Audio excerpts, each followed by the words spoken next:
Okay, welcome to my video. I am feeling better. I think I had some kind of stomach flu or something along those lines when I stopped recording yesterday. I'm better though. It's been a horrible night, but I'm better. Let's get into the video.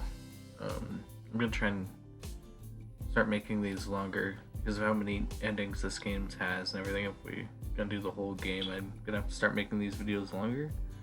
I don't think this video will be that much longer than the other ones. We'll just have to see what happens. Mainly because I'm doing this at night and I got work tomorrow, so we'll see what happens. Okay, take a quick look around the cafeteria. Despite the fact that this is an academy devoted to studying of magic, there doesn't appear to be any difference in the decor or the atmosphere. Well, it's still just a school cafeteria. It seems that eateries are the same no matter where you go. How disappointing. I was hoping to at least see serving dishes made out of mithril or holographic projections of each dish. Maybe the kitchen is where the magic happens. It may not be practically good at using magic to cook, but it is a fairly common practice. Incendiary spells used to heat ingredients, water created out of thin air, an artificial breeze to cool dishes, displacement spells to rotate heat masses of meat, to rotate hot masses of meat, like to spin it, displacement, okay, whatever, or to move ingredients and dishes without even touching them. That'd just be telepathy. Suffice to say, mixing these arts of magic and cooking has yielded very intriguing, worthwhile results. When using magic, cooking becomes faster, easier, and cheaper. It's also much less troublesome when it comes to clean up. Best of all, it provides students with a straightforward means by which to practice spells, and it offers intermediate, tangible results. Well, I think with that one, it'd just be controlling magic, and then it's just how much output you could do. That one's just having better control over it. For students at any magic academy, using magic to assist with the process of cooking is a no-brainer. Perhaps it's time for me to learn how to cook as well. Now that I don't have my parents around to feed me, it's bound to be a useful talent. Or I could just visit the cafeteria. It has to be easier than traveling to the city and buying a bunch of ingredients for personal consumption. Never mind actually cooking them. I don't know if you guys heard a weird sound 2 seconds ago, but I did. See if it pops up. Ooh. Shrugging off my new responsibilities as soon as they come to mind. I walk closer to the counter and look at the menu, curious to see what a cafeteria catering for different species might contain. At a glance, most of the dishes don't seem to be anything special. Salads, sandwiches, noodles, the usual stuff. Towards the bottom of the menu, however, live frogs, gnats, platypus eggs, holy water, unholy water, white rhinoceros meat. They have white rhinoceros meat here? How did I miss that? Sharing my surprise, Ray suddenly appears beside me. Ray, what are you doing here? You're supposed to be in the auditorium. Don't tell me you've been eating this whole time. How rude, I did go to the auditorium, just like I was supposed to. But the door was locked, so I came back here. Ah, I see. Me too, actually. By the time I arrived, they'd already started. Oh well, I guess it wasn't meant to be. More importantly, come over here. I want to show you something. Show me something. In the cafeteria? In our current location, the first thing that comes to my mind is obviously food. Considering all the peculiar dishes being sold here, I wouldn't be surprised to find that she's ordered something unspeakable or whipped up something of her own. By the time Ray has stopped walking, however, I realize that she wants to show me isn't edible. Or at least I don't think it's edible. Plant. Ray, he's looking at me. Help.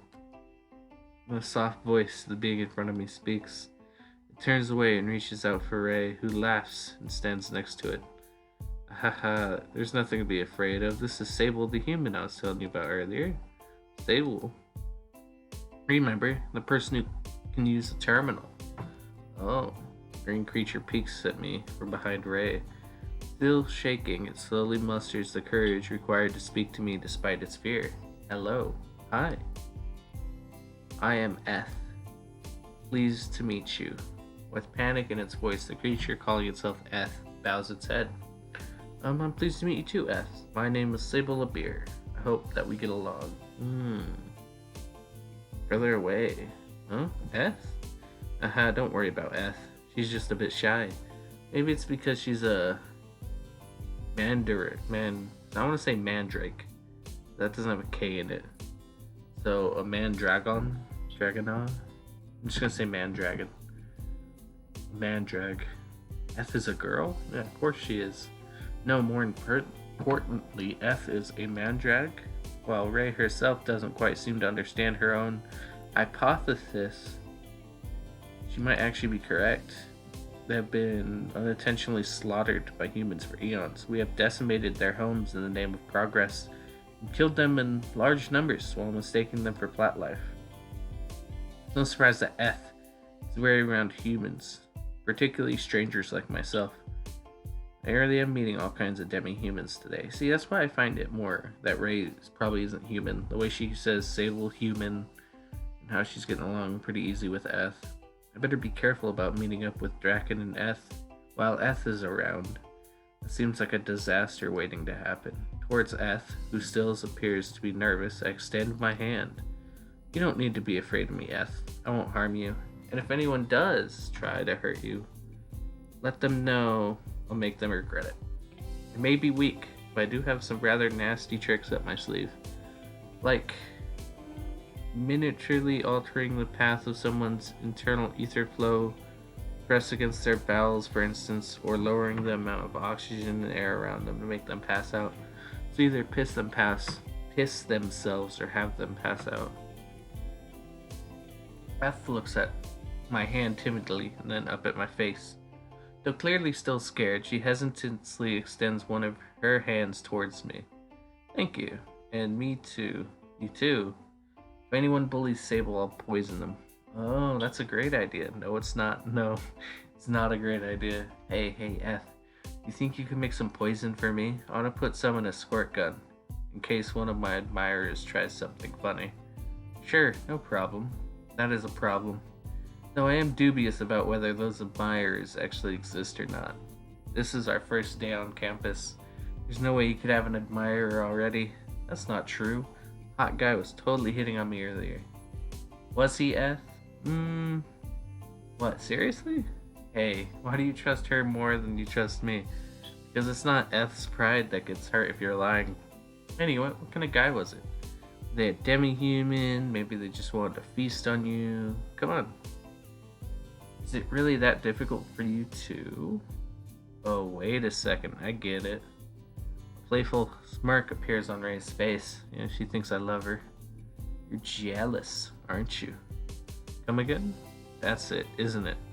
Oh gosh, it's my first day at the academy and there are already 2 guys showing an interest in me. What should I do, Eth? I'm not ready for this. Copulate with the stronger male? A powerful partner will lead to better offspring. That is a good point. Well, you heard her, Sable. I guess you have to just fight for my love. I'm not fighting anyone. I stare at the 2 girls, bemused. At this point, I can't tell if they're joking. Anyway, just who is this guy that's supposedly interested in you? It isn't one of the teachers, is it? That'd be creepy. Of course not. Don't even joke about that. This boy is the same age as us. He's blonde, human, and totally good looking. Really? That's kind of disappointing. Couldn't you have dreamed up something more interesting? I didn't dream him up. He's definitely real. Oh, but maybe he isn't. Come on, Ray. I'm not sure, okay? I mean, I definitely spoke to him, but it's like, it wasn't really him, you know? No, I have no idea what you're talking about. Did you inhale the spores on my back? I didn't inhale anything. Are you sure about... Wait, what was that about spores? Think back over what little I know about Eth. Although I'm admittedly no expert, I don't recall reading anything about spores on their back. Was Eth making a joke? Or is this something they keep to themselves in order to avoid being hunted for a different reason?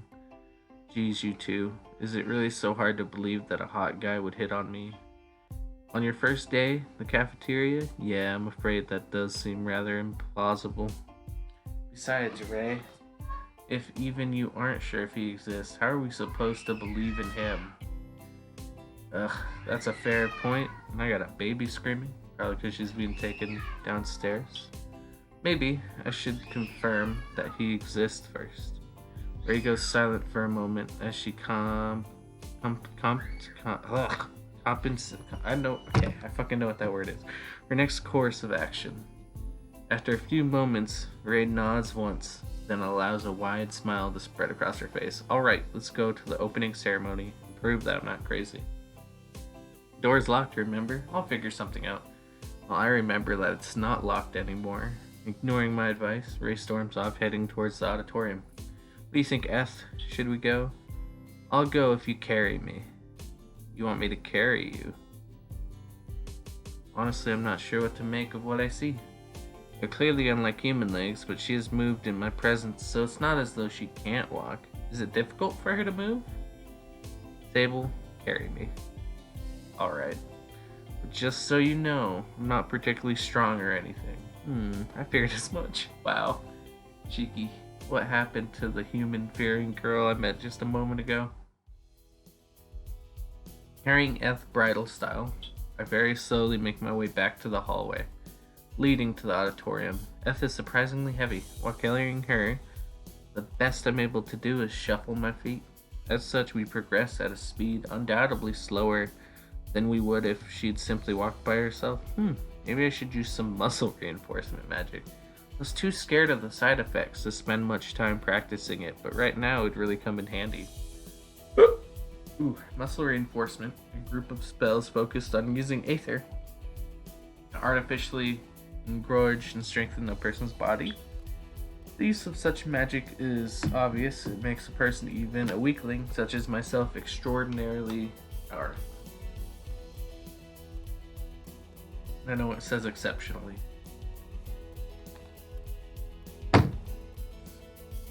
Okay, despite my body structure, I could easily lift a car with one hand while using magic. But it's like you'd pull your muscle from the strain or something, probably. And for someone who is already strong, the effect would be many times greater. Only problem with this very practical, useful field of magic is that its risk of damaging the user's body. While the user's muscles are enhanced, they typically focus only a single group of muscles, and they don't reinforce the bones at all.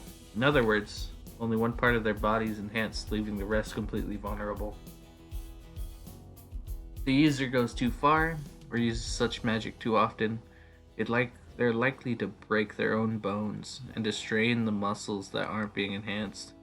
It's possible to use muscle reinforcement magic safely, but considering the risks involved, I never spent much time studying it. Even if it's safe enough in small doses, I'd rather not put my own body on the line. Sable, we're here. Put me down. Oh, right, sorry. Pulling myself out of my own thoughts, I put Eth down in front of the door leading to the auditorium. Eth shuffles up to the door and peers inside. She stands next to Ray, who is still scanning the students, with him looking for her suitor. Unlike the two of them, I have little interest in what's going on inside. While I'm inspecting the students, my eyes remain fixed on the door itself and the lack of destruction. Whoa, they repaired the door already? As expected of an elite academy like this, all the teachers are probably well versed in restoration magic. Well, most people believe the restoration magic to be synonymous with healing magic. They are sorely mistaken. Healing magic involves speeding up the natural healing of a person's body. You increase their white blood cell count, ease the blood flow, yada yada yada. Magic is used to expedite the healing process, but it's ultimately the body which does the work. Restoration magic, on the other hand, literally turns back time of an object, returns something to the state it was in at an earlier point in time, exactly as it once was. Despite the seemingly endless possibilities that restoration magic appears to possess, however, is far from all powerful. There are strict limitations on what can be reverted and from how long ago. The fact that this door and its surroundings were mended perfectly means the teachers must have repaired it very quickly, and that Draken didn't completely incinerate the door. I don't see him anywhere. Maybe he's in the grade above us. Ray moves away from the door as she fails to locate her suitor. Either that or you really did make him up. Yeah, you might be right. Or he's been locked out. Oh, you're right. Yeah, that's it. Stupid Sable. Of course that's it. You think that yet another person missed the ceremony? We all did. Yeah, stupid Sable. I suppressed my urge to slap Ray. Whatever. Until you show me concrete evidence, I'm going with theory that this person is make-believe. Did you at least get this guy's name? I think it was Hal. Hal? Stare at Ray, skeptical. Yeah, that's it. Definitely. Probably. Definitely, probably. Probably. Definitely not. Anyway, enough of this. Are we gonna go and try and get inside or not? Reasonable question. Eth and Ray both stare at me bemused. Don't wanna? Yeah, I'd rather not. It's always a drag to jump in halfway through something like this. Not to mention that we'd get scolded by the teachers for sure. We're better off just waiting for them to finish. Driven by sudden suspicion, I summon my terminal and look up the rankings of the entrance exam. See, Eth is 184, Ray is 187. Where did I place them?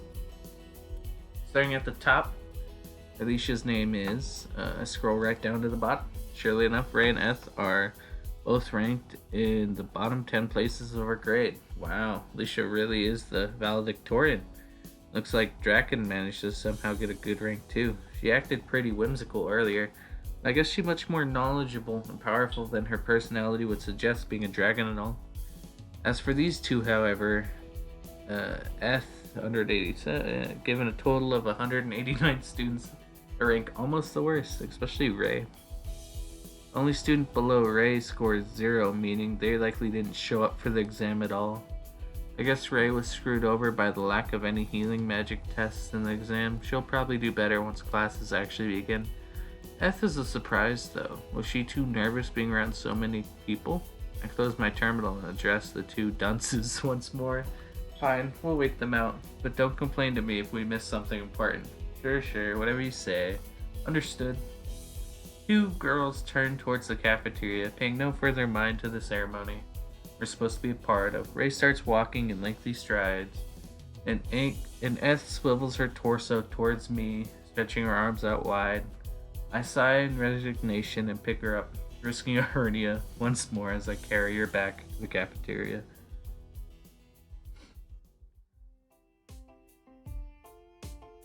Okay, once the opening ceremony has come to an end, students begin to flood into the cafeteria without delay. Judging by the way they all look around the cafeteria in amazement, it seems that almost every single one of the incoming students is a first year. Students in higher grades are no doubt used to cooking for themselves by now. It's no surprise that they wouldn't want to enter the horribly crowded cafeteria. Ooh. Even if the second year students didn't all know how to cook. You could always just stockpile junk food in their rooms.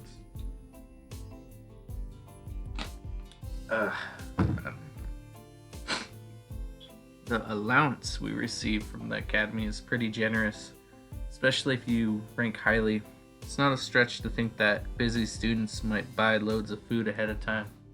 Having already eaten during the ceremony, I feel no need to get caught up in the commotion. Instead, remain off to the side, standing beside Eth and Ray. Ray, I'm scared. There's nothing to be afraid of. They're all students here just like us. They won't hurt you. Really? Yep, I promise. You know, you really shouldn't tempt fate like that. What fate gonna do? Chop Eth down and use her arms? Use her as mulch? And I have no idea where I got arms from right there. You're scaring Eth. Stop it. Not everyone is protected by an aura of baseless optimism like you are, Ray. I know, right? I wasn't praising you. Before our mindless banner can continue any longer, one of the teachers stands at the front of the room and begins to address us. It would seem that the new students came here because they were told to, not because they were simply hungry. Okay, we got a succubus. Purple, my favorite color. And I do like the wings, how they do the webbing. Yeah. Everyone please settle down for a moment. You will be allowed to eat in peace shortly. Before that, there are some matters I must convey to you all. In accordance with the teacher's will, the students all quickly fall into line. But rather than say everyone is obediently following her instructions, it would be more accurate to say that the majority can't help but listen. Without realizing it, almost every newcomer, male and female alike, has become smitten. Now, is that something she controls, or is that just a succubus aura? Thank you, everyone. It makes me happy to see that we have been blessed with sensible, good-natured students once again. As your grades advisor, I look forward to guiding each and every one of you. Met with resounding applause, the teacher continues smiling, as if she's already used to such receptions. And going by her appearance, I'm not surprised. This is just not fair. A succubus as a teacher? How the hell am I supposed to say no to her? Confronted with the overpowering attraction of a beautiful succubus, I feel myself being drawn to her unnaturally. There's something about her which attracts others, not just her appearance and her personality, but something otherworldly. For the next 30 minutes, you'll be given the freedom to eat, talk, and just about anything you please. Afterwards, you'll walk to your classrooms, as per the directions and schedules given out during the opening ceremony. That is all for now. Your teachers will handle the rest once you head to your respective classrooms. For the time being, please enjoy your meals and treat one another with kindness and respect. Once again, showered with cheers and applause, the teacher bows. She then walks off with the other teachers, leaving us students on our own. Oh geez, my heart is pounding. I need to figure out how she does that so I can build up some kind of tolerance. Had the succubus cast a spell on herself or on us, I'm confident that I would have been able to see through it and devise a countermeasure. Given that her power of attraction appears to be a natural part of her being, however, keeping my cool around her may prove difficult. Gosh, what was that? I feel all tingly and warm. Tell me about it. Succubi are scary.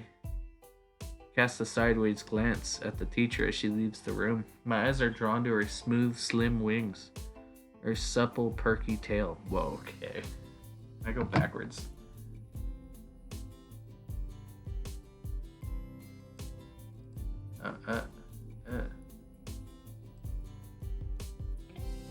Supple, perky tail. Okay.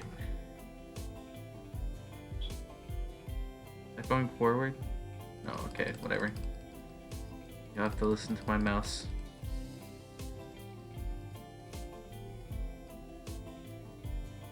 More importantly, I shake my head and face my companions, trying to distract me. That thing she talked about, the schedule and the directions. Oh, right. Schedule? Ray and Eth are both happy to be given something to focus on. A moment later, however, they realize what I'm trying to say. What do we do? Ask other students? The teachers all ran away, so it's not like we have much of a choice. Eth shifts her gaze between Ray and I nervously, silently begging us to come up with another answer. I can tell you which class you're in, but I don't know your schedule. You'll need to find someone from your own class and ask them. Without giving F time to protest, I discreetly summon my terminal underneath the table, worried that I might otherwise attract too much attention. Okay, so they're both in 1E. Okay, let's see. You're both in class 1E. Really? Same class. Looks at Eth excitedly in response. Eth simply smiles. What about you, Sable? You're in 1E too, right? Sable too? Sorry, you two. I'm afraid not. I'm in 1C. Oh, that's disappointing. Are we at least in the same dorm block? Of course not. The dorms here are divided by sex. Unless someone screwed up royally, there's no way we'd be in the same. I stop talking mid-sentence as I lay eyes on my room number. Unable to believe what I'm seeing, my eyes and mouth both open wide and shut. Contrary to the regulations, it seems as though I've been given a room right in the middle of the girls' dorms. This has to be a mistake. Aha, your room's right next to mine. Lucky. I ignore Ray's enthusiastic remark and double check my room number.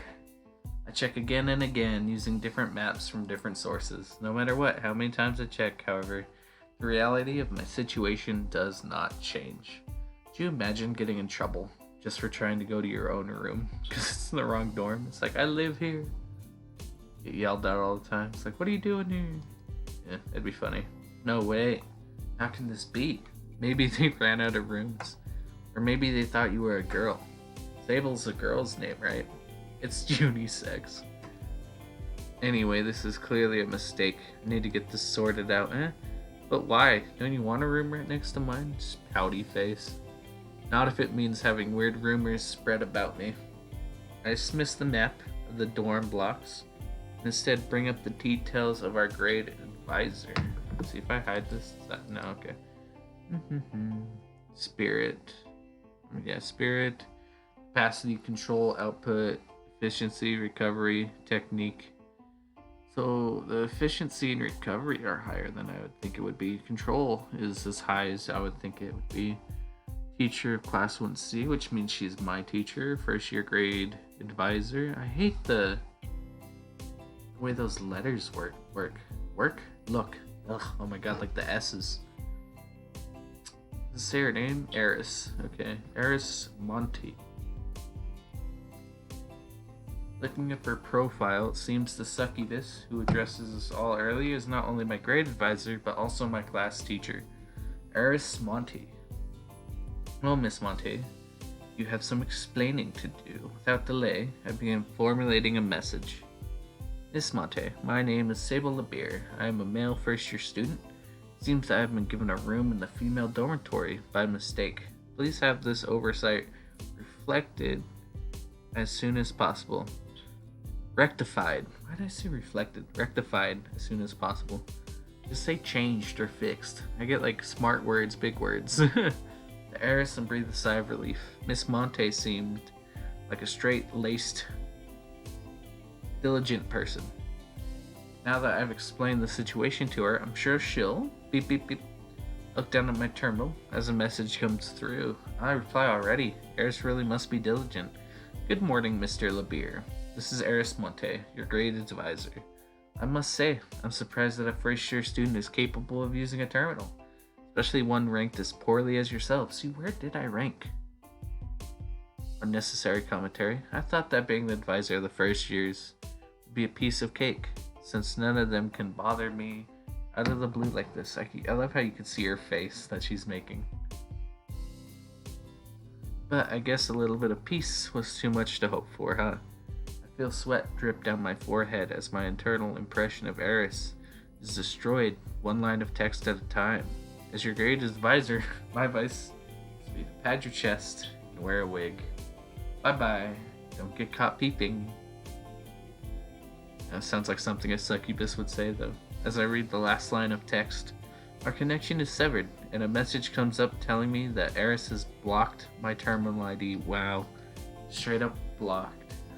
It's like, prank caller, wrong number. It's a joke from whatever, Bert Kreischer, yeah. Prank caller. For better or worse, I have just seen the true face of my new teacher, and it is not pretty. Wow, talk about not judging a book by its cover. I think I just lost all faith in the staff at this academy. So how'd it go? Did you get moved? I don't want to talk about it. No one could though. Eager to escape the somber atmosphere of my own creation. The screen went black there for a second, that's weird. I decided to see my dorm room for myself. Est and Ray are both busy trying to find someone who can tell them their schedule, so for the time being I'm on my own. So these are student dorms, huh? I live fairly close to my previous school, so I've never lived in a dorm. I guess I'd better start learning how to be more independent. Follow the room numbers on each door until I reach my own. Floor 3, room 12, my new home for the duration of my time at the academy. Alright, here we go. I place my hand on the panel outside of the room. The moment I do so, my fingertips are scanned and a small amount of aether is extracted from my body. That aether is then processed, sent back into my body, and extracted again. What the hell? Finally, after this procedure is repeated a few times, the door is unlocked. Is that level of security really necessary? I get that the risk of a mage bypassing a lock or tricking conventional security measures is higher here than elsewhere, but this much security is really over the top. And won't any winged students just fly up to their room's window anyway? This kind of security is out of place. As fingertips and iris scanners have become increasingly simple to bypass in recent years, new security measures have been eagerly sought. In the case of mages, aether signatures, imprints of the unique makeup of an entity's life energy, has become the de facto standard. Unfortunately, like most worthwhile security measures, the process is neither quick nor convenient. Maybe the scanners are here for privacy reasons rather than security. These scanners are overkill when it comes to keeping outsiders away. But if the ones infiltrating the rooms are Magic Academy students, then this level of security is necessary to keep them out.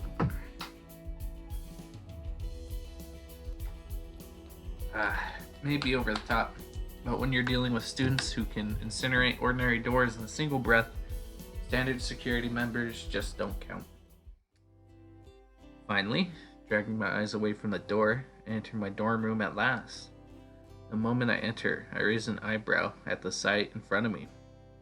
Contrary to my expectations, I spy 2 beds, 2 desks, and the belongings of someone other than myself.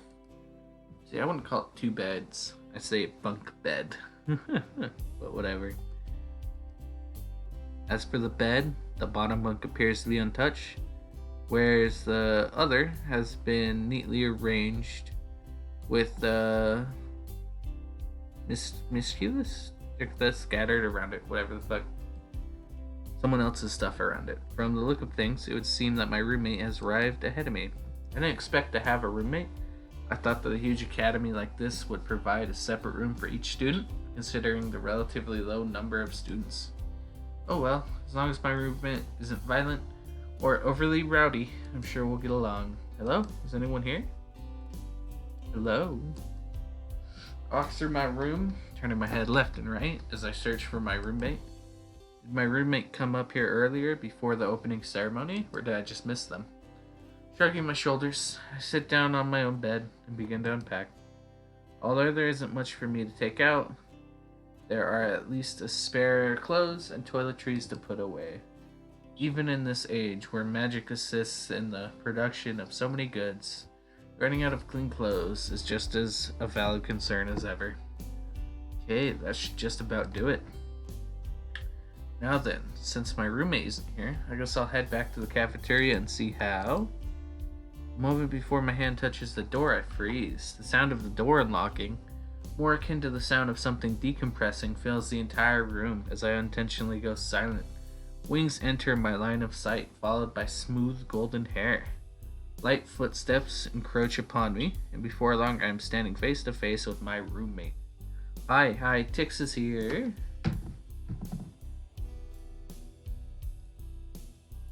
You must be my roommate. Pleased to meet you.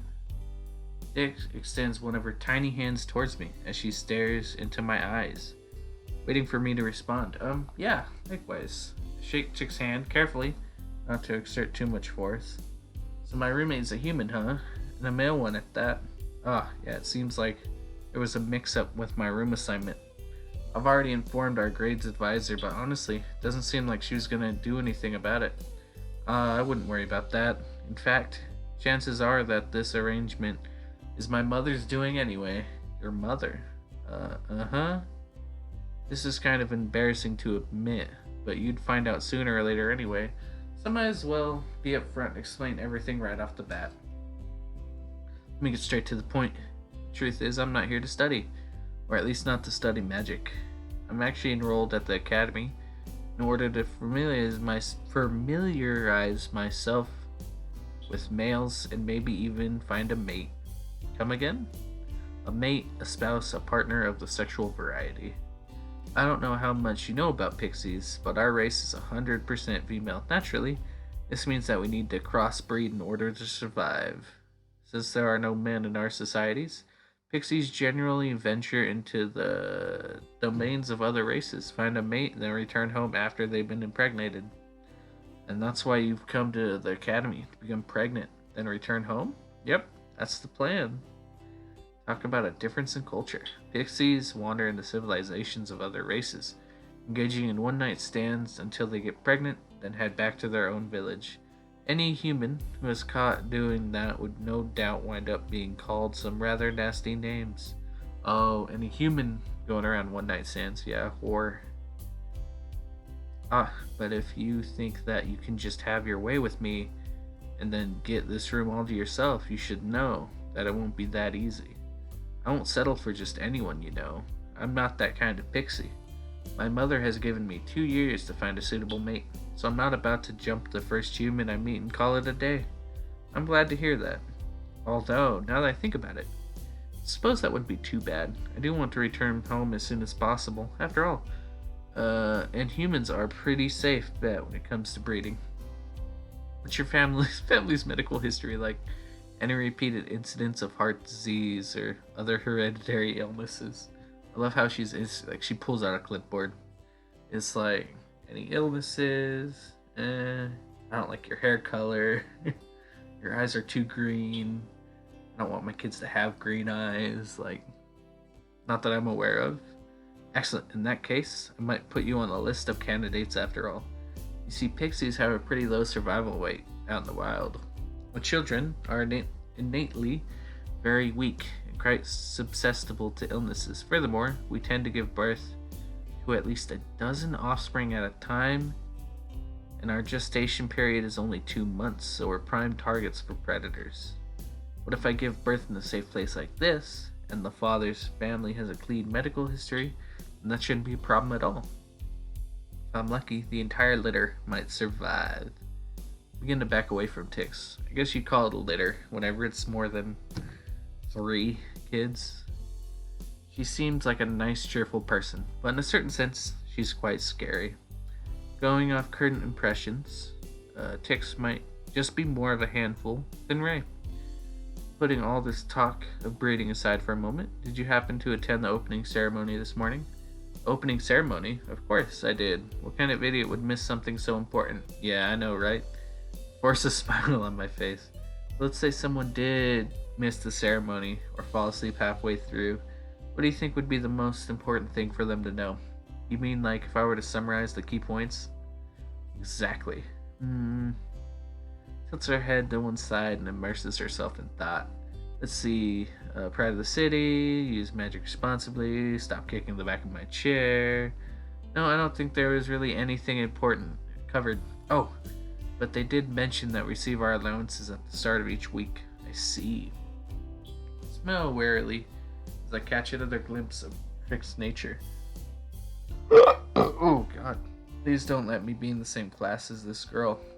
And my PC is telling me that it's running low on battery, even though I have it plugged in, so I'm gonna stop recording here, sadly.